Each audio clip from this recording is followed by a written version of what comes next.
Welcome everybody to my first interview, my international interview, if I can say that, with Mike Mason. He's the, well, actually he's going to introduce himself, but he's the one of the main investigators and characters in Chaosium, working on the 7th edition of Call of Cthulhu. Welcome, Mike. It's so great to have you here.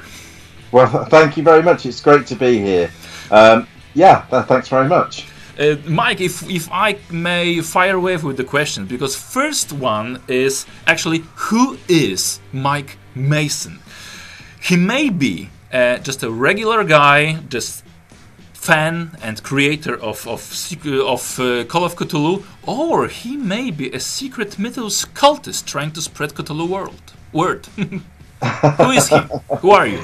Well, I can't possibly give you away too many dark secrets about myself. So you'll have to figure those out for yourself. But I'm the line editor for Call of Cthulhu at Chaosium, the publisher of Call of Cthulhu. And I work full-time on writing, editing, and developing Call of Cthulhu books for publication. I've been a long-time gamer. I started in around about 1979, 1980, playing things like Dungeons and Dragons, RuneQuest, Traveller, and then kind of got into Call of Cthulhu around about 1983, a couple of years after it had actually been published in the US. It finally kind of made its way over into the UK, where I am.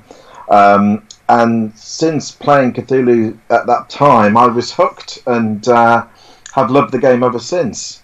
And then around about the year 2000, I joined Games Workshop in the UK and worked at their head office in various roles. But I eventually ended up as the one of the co-writers and of the Warhammer 40,000 role-playing game Dark Heresy, and managing the role-playing and board games line at Workshop. So that was like Talisman, Warhammer Fantasy Roleplay, and Dark Heresy.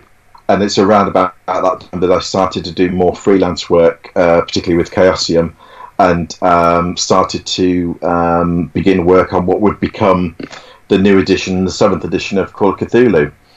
And then once that had been written, Chaosium then asked me to join the company pretty much full time to actually help to develop the books and the line going forward. And that kind of brings me up to where I am now, basically, working for Chaosium. Well, you mentioned that you started playing Cthulhu at around 83. Yeah. Well, that's the year that I was born. So, Okay. 83, yeah, and if I may say, you're probably one of the ancient gods to all the keepers in the world. Because with Call of Cthulhu was published at around 81, 82. 81, yeah. 81? Wow. Woo. Okay. I'm certainly Very not. impressive. I'm not the oldest great old one. Certainly, I mean, people like Sandy Peterson, who obviously created the original, Call of Cthulhu game, and worked on it for many years, and Greg Stafford, who created RuneQuest and Glanthra and so on. That I would consider those as the kind of great old ones. I'm merely a spawnling of the great old ones, but yes, when you tell me things like that you were born in 83, obviously that does make me feel a little older, perhaps. So. I didn't mean to make you feel unhappy. Oh no, that's all fine. So you're not only the line editor. I've noticed that you're also an art director. You were an art director. You were also a play tester in Chaosium. So can you tell me how many different scenarios were tested by you that actually made it as published books? Well, to be honest, everything I've ever play tested for Chaosium has ended up being a book. Because I don't know, I'm in a luxurious position in that whatever I I get to pick and choose what I play test. Of course. And if I pick something to playtest, it's probably because I wanted to publish it. So often it means pretty much always they end up coming out in some form. But let's modify the question. can you give me the percentage of scenarios that you play tested and actually made it as published books to the ones that you thought that they were completely rubbish? Okay. I don't play test scenarios I think are completely rubbish. So it's 100%, because if I read a scenario and I don't like it, or I don't think it's going to work, it's highly unlikely I'm going to play test it, because I already have one sat there that I'm more confident in that will work. So I don't want to, because I have limited time to actually play things. I want to make sure that what time I have is used valuably. So if I think the scenario's got problems, I'd rather address it on paper first before playtesting it. So if I'm reading a scenario that's not that good, but I think has potential, then I will go back to the writer and say, hey, have you thought about doing this? Or I think there's an issue here, and get them to rewrite it if they so choose, and then send it back in, and hopefully that's corrected some things. And so I'm more likely to then be able to go and play test it. And if I play test it, I don't want to waste that time, so I'll then rework on the scenario as needed to make it workable to be published. Okay, so 100%. It's 100% normally. I mean, I can't think of anything that I've played many scenarios that haven't been published, but in my role at Chaosium, since I've worked at Chaosium, yes, I've not had any that I haven't published that I've play tested. Right. Okay. Thank you for that answer. I have another question, but I think I already know the answer, because you've been playing Cthulhu for almost 40 years, so almost from the beginning, from the very beginning. And my question is, have you played every published COC scenario? No. No. There's many I haven't just haven't had the chance or gotten around to running. I've played in some that I've not run. I mean, I played in Spawn of Azathoth, the campaign, when it came out, but I've never run that campaign, and it's something I'd like to maybe run one day. Let's assume for this interview that playing and running, let's say it's almost the same, that you know them. Okay. That you've been in the adventure. Okay, well, yeah, there are still quite a few. I mean, you've got to imagine there's 40 years worth of Call of Cthulhu books out there. Some of them are very big campaigns that take a year or more to play. I know. So just squeezing in, and a collection of scenarios could be anywhere from 5 to 10 scenarios in one book. So, there's just not the time to play all of them. I've read them all, but I've not necessarily played them all. Okay, if I may interrupt you again, but you said that that's the beauty of Call of Cthulhu, so there's so many scenarios. Well, actually, I think that's a curse, because I'm in my mid-30s, and I am afraid that I won't have my whole life for playing or running. Actually, because I'm a game master, a big fan of Call of Cthulhu, and I won't have enough time for all of them. I'm trying really hard, but it's very difficult. It just depends. It depends on how regularly you can play. I mean, a lot of people only get to play, once a week, once a fortnight, once a month. Some people don't get to play unless it's at a convention. There are other people that can play that have a regular game every week, but also play online over Skype or Google. And so they could get maybe 2, 3, or 4 games a week, depending on, their choices and lifestyle. I'm just in a kind of fairly fortunate position that the work I do is about gaming, so it's kind of, it's quite nice. But even then, I'm not, I have to make time to be able to play games, especially if I'm looking to play something that's not related to work. So. I have the same challenges as everyone else. Of there's not enough evenings in the week to do as much gaming as I would like. Is there any other big campaign on your to run list? I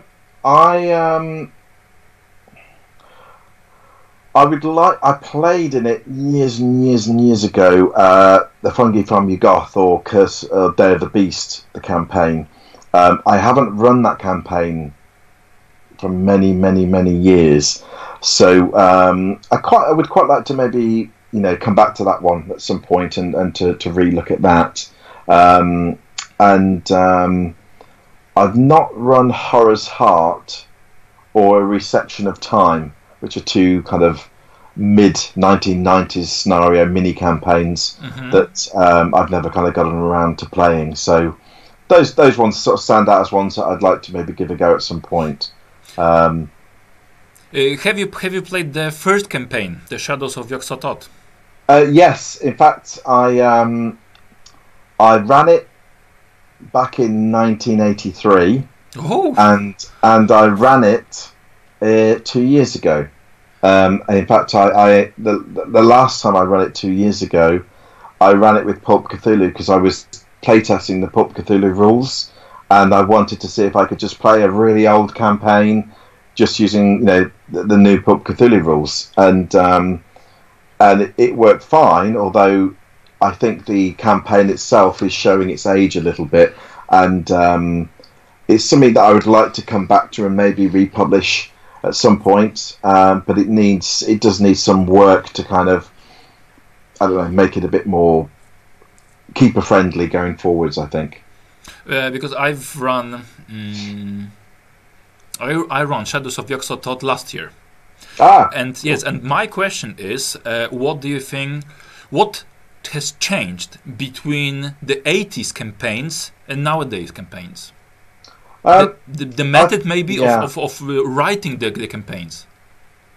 Yes, I think a lot has changed actually. I think players and keepers have changed. I think very early Call of Cthulhu scenarios were quite basic. They were quite short. There was little plot, and a lot of them were very much more like almost like encounters, or almost not quite the same, but almost like D&D encounters. And combat was often, an expected climax of a scenario. Whereas nowadays, I think gamers in general tend to be a little bit more sophisticated in that sense, that they want deeper plots. They want more ways to solve a scenario. So some groups might be not very combat orientated at all. So having a way to solve a scenario without necessarily resorting to combat, is something that many groups would look for.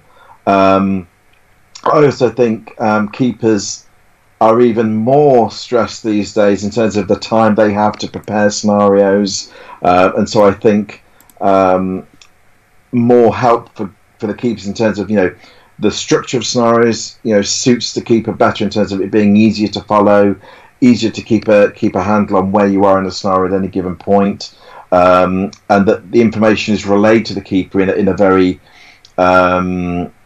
usable format. That a lot of old scenarios, they kind of start the scenario and it's almost like reading a short story where they don't actually tell you what's going on in the scenario or the secret at the start of the scenario. You have to read through the scenario, and at some point it reveals the secret, which is kind of fine. But if you're looking to prepare a scenario, you want to refresh your memory, you want to kind of look at the, up at the top of the scenario, it says keeper information, know what's going on, know what's going to happen, work out how to kind of run the scenario with advice throughout it.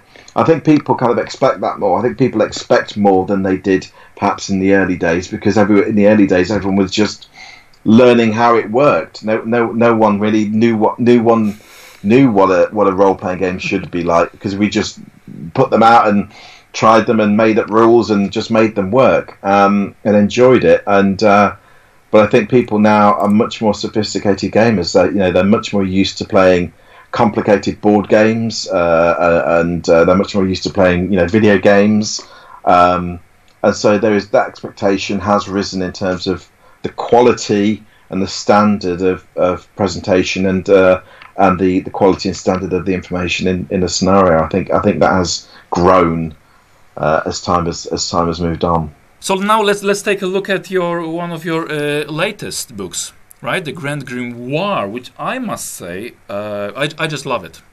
I just love your work. And actually, when I was preparing my presentation on my video channel, I just thought, well, why the hell not? I'm gonna write Mike Mason, ask him for an interview. Because I just saw your photograph in the end. He looks kind of nice. I think he'll agree. Okay, so as I said, it's a great book. And could you tell me how long have you worked on it? Yeah, I had the idea to do it some years ago, and I was very great. It was very well. I was very luckily helped by Matthew Sanderson, who agreed to do a lot of the initial research work on the book for me, which because Matt is a real Call of Cthulhu collector, so he has pretty much a copy of everything ever published. So I said to him, as you have it all to hand on your bookshelf next to you, would you mind going through and just, ripping out all of the spells, so we have all of the spells, and then we can then decide what we're going to do with them.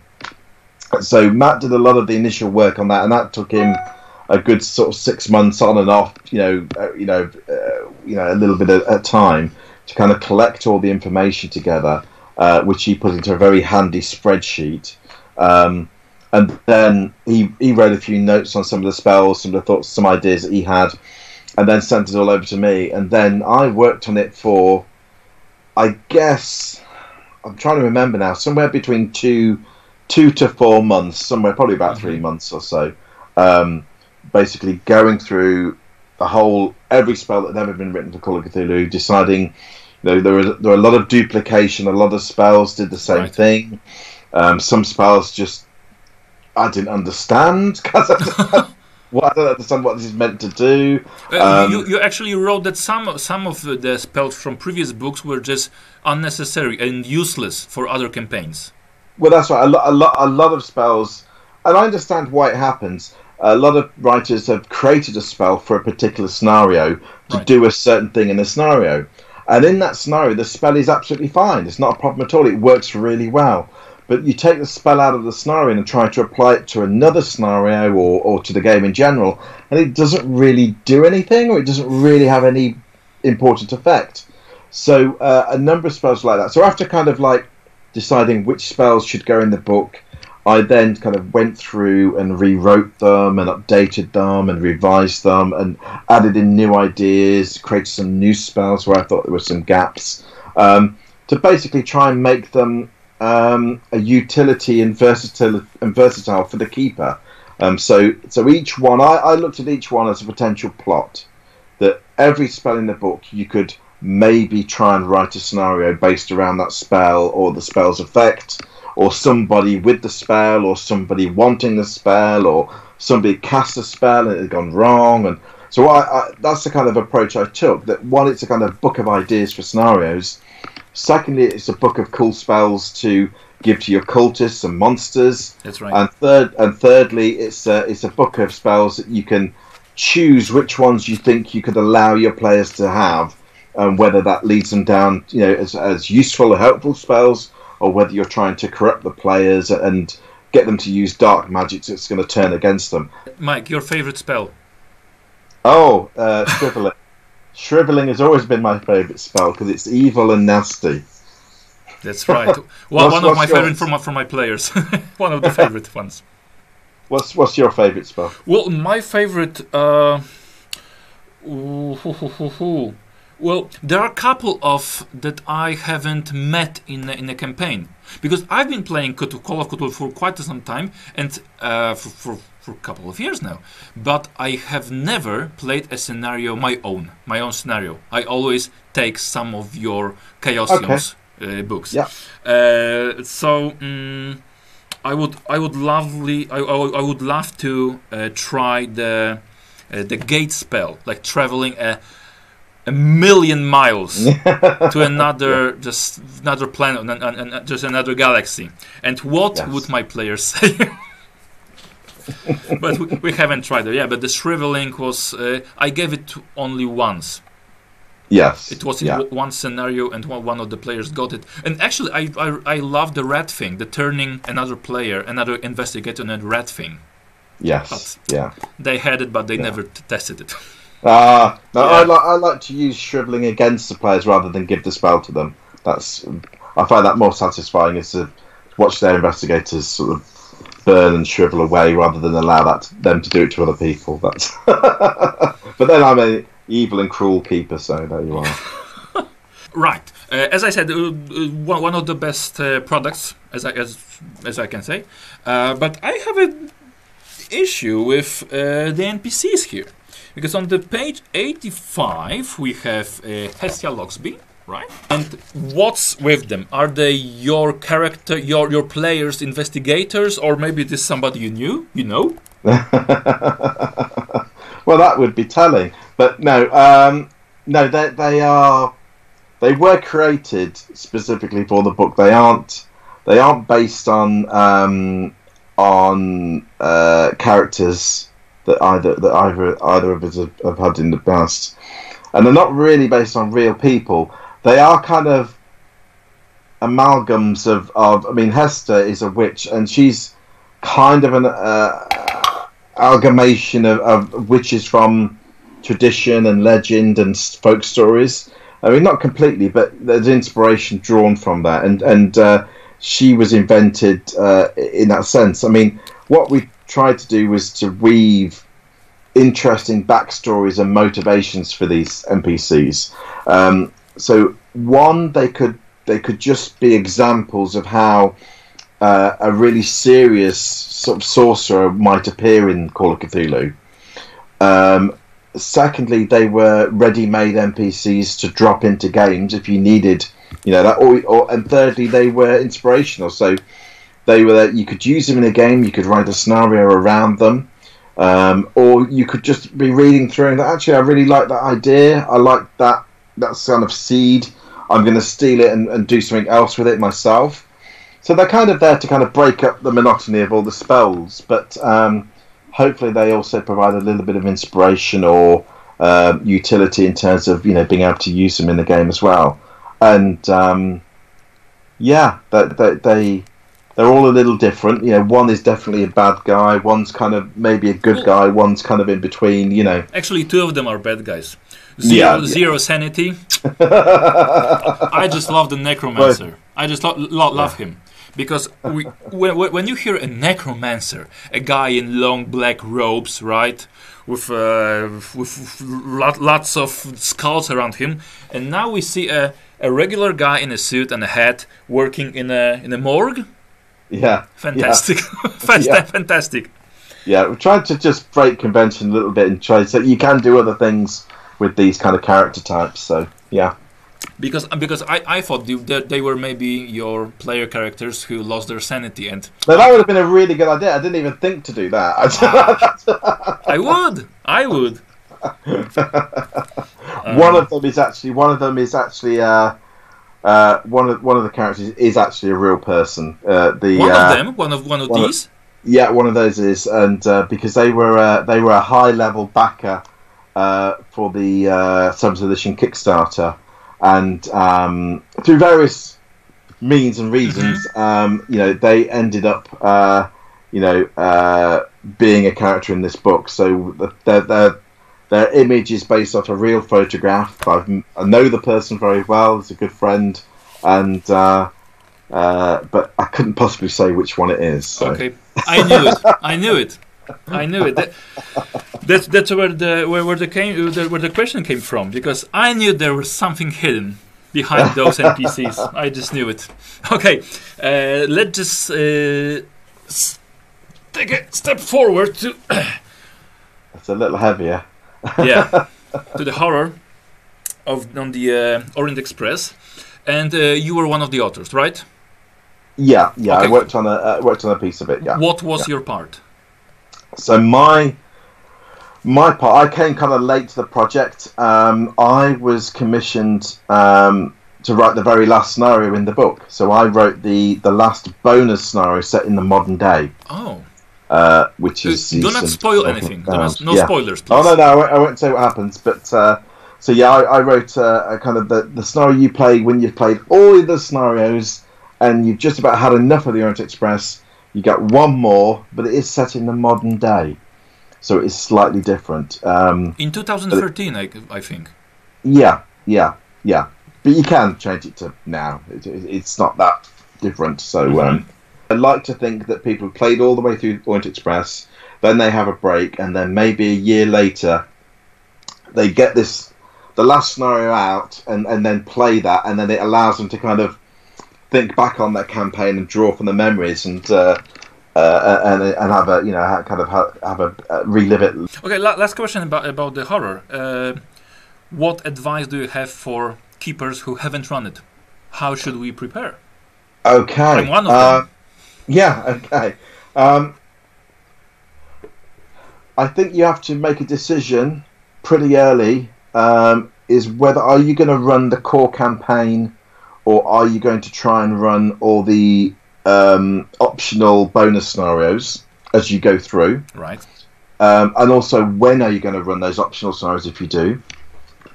Because depending on your play style, if you tend to run quite quickly through scenarios, the bonus scenarios aren't too much of an issue because one night and you've done one and then you're back onto the core campaign.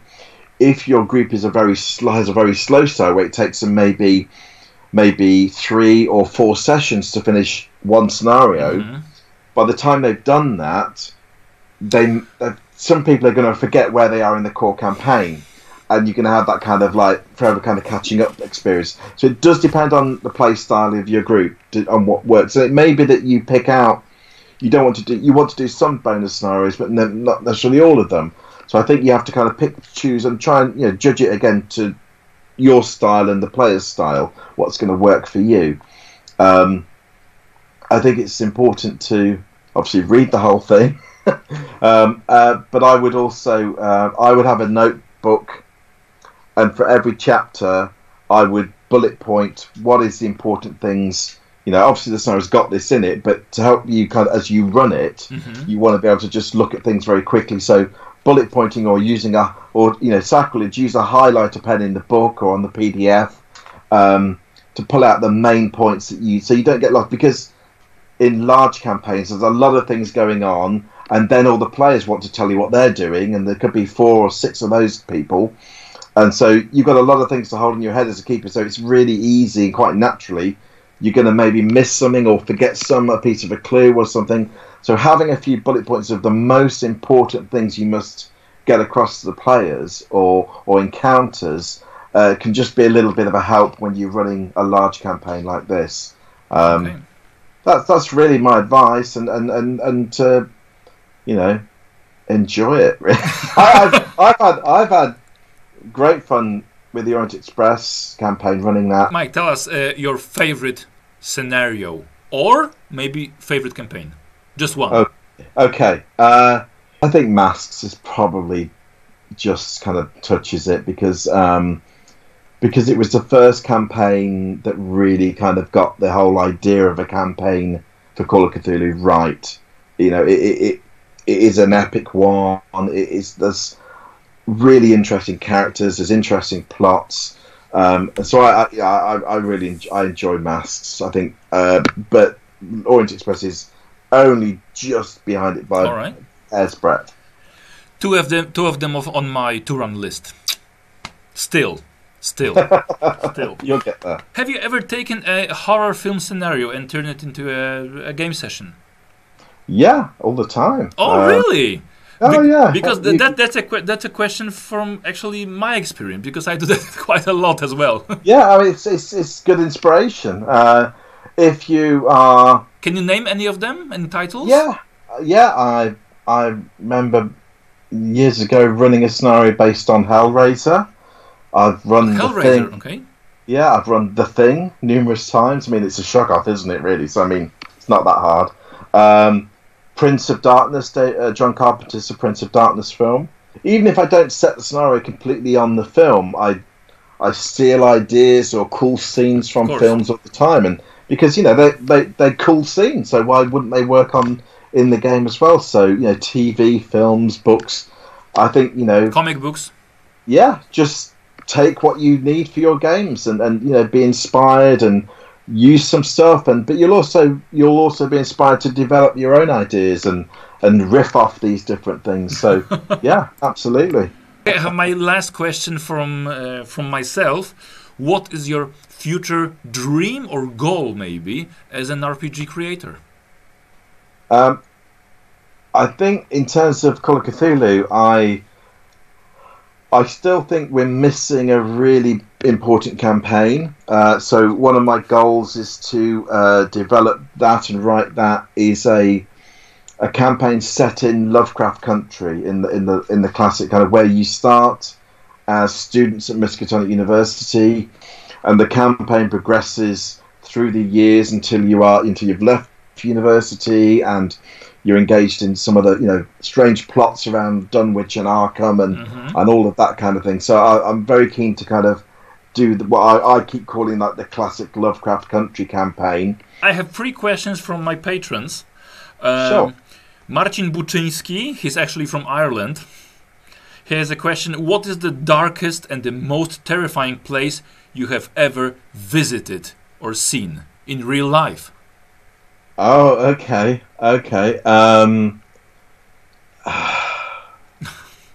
Thank you, Marcin Buczyński, for that. That's a good question. I'm trying to think. Well, yeah, I mean, the most terrifying has probably been the. I can't remember the name of it. There's a Warwick Castle in the UK has a tall tower. Has a number of towers, but one is the highest one, and you can go all the way up to the top of this tower and stand on the top and look out over the pulpits, and simply because I have a big fear of heights, getting to the top and looking down, I was absolutely terrified, and then had to kind of disappear down the stairs very quickly. It's probably the most terrified I've been in one place. Another question is from Krzysztof Grzegorczyk. What changes between the 6th and the 7th edition of Call of Cthulhu do you consider to be revolutionary? I think there's 2. Well, I think there's 3. I'm not sure if they're revolutionary, but I think Paul Cricket probably takes credit for really coming up with the designs on these. Is the pushing mechanic, I think, because I think that fits so well with the nature of what Call of Cthulhu is, that you can have a second attempt at a skill roll, but failure in that second push attempt creates tension and dire circumstances beyond what it would normally have been. Gives players a bit more agency, but is a double-edged sword to create horror and tension for the keeper. So I think that is probably the most revolutionary new rule in that sense. Pushing, okay. I think the optional look spend rule works very well. I think that again gives players a little bit more agency, but again it's a myth in a sense because they feel that they can control the game a little bit more. But we really know all they're doing is spending all of their resources to a point where they have none, and so they are completely at the keeper's mercy because they can't make a look roll, they can't spend any more look points.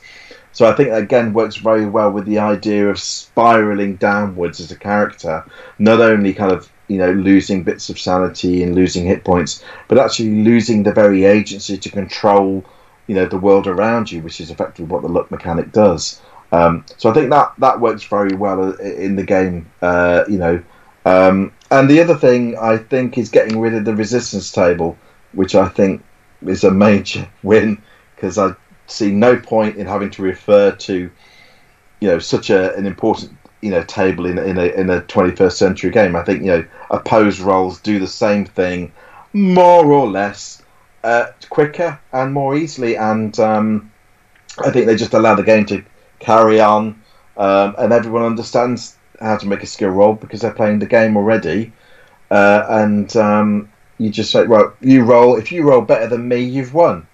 I would put luck on the first place, because I love the luck rules, and we all do, and especially developing your skills, improving your skills.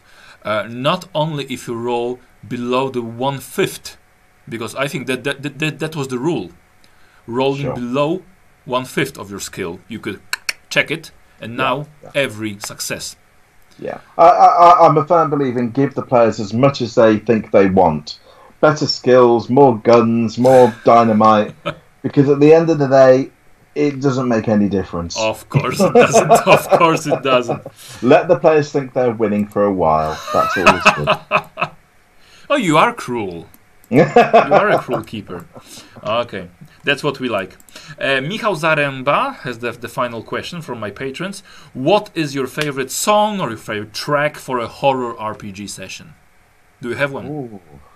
Song? I don't tend to play songs during session because I think music with lyrics can often be too distracting. Because especially if you know the music, you can't help but start to listen to it some ways. So the only music I tend to use during a session would be orchestral or soundscapes or electronic music. I find film soundtracks to be very good. If I was running a futuristic one, then I probably would stick something like Blade Runner on or whatever. The only kind of exception I make to kind of that lyrical music is playing some jazz. I like to play, if it's set in the 1920s or 30s even, having some contemporary, some traditional jazz just on quietly in the background can just help set the mood a little bit. So that's probably what I would probably pick, a bit of jazz. Great. And I have two last questions they are from my wife, who is a very big fan of not only, well, I introduced her to Call of Cthulhu. Oh, well done. She is a Lovecraft fan, but now she has two questions for you. What is your favorite color? No, just kidding. In your opinion, which Lovecraft novel or story is best for a Call of Cthulhu scenario? Well, actually, with no changes. Probably the Dunwich Horror. Which is why, because that's why I chose it to put into the Investigator Handbook, because I think it's one of the stories that quite closely mirrors what a Call of Cthulhu investigation can be like, as in it's not just one person. There's a group, a professor with a library, and a group of people are brought in, and you have a monster. Not only a monster, you have effectively a small group of cultists involved with the monster. So you get to see a little bit of everything, and you get to see how actually using something other than violence solves the day as well. So I'd probably say Dunwich Horror. Okay, thank you. And I think that it's a very good question. Which career, the profession from the handbook, in the 7th edition is the most useful for an investigator? Which occupation? Occupation, yeah. Would be the most suitable for an investigator. That's tough because many are useful, but I guess at the end of the day, if you want to kind of be able to do a lot of things reasonably well, you want to be able to talk to people, have some relatively useful contacts, be able to hold your own in a fight, maybe be able to kind of sneak around and break a few locks if needs be. You're really talking about a private eye, aren't you? You're really talking about a private eye.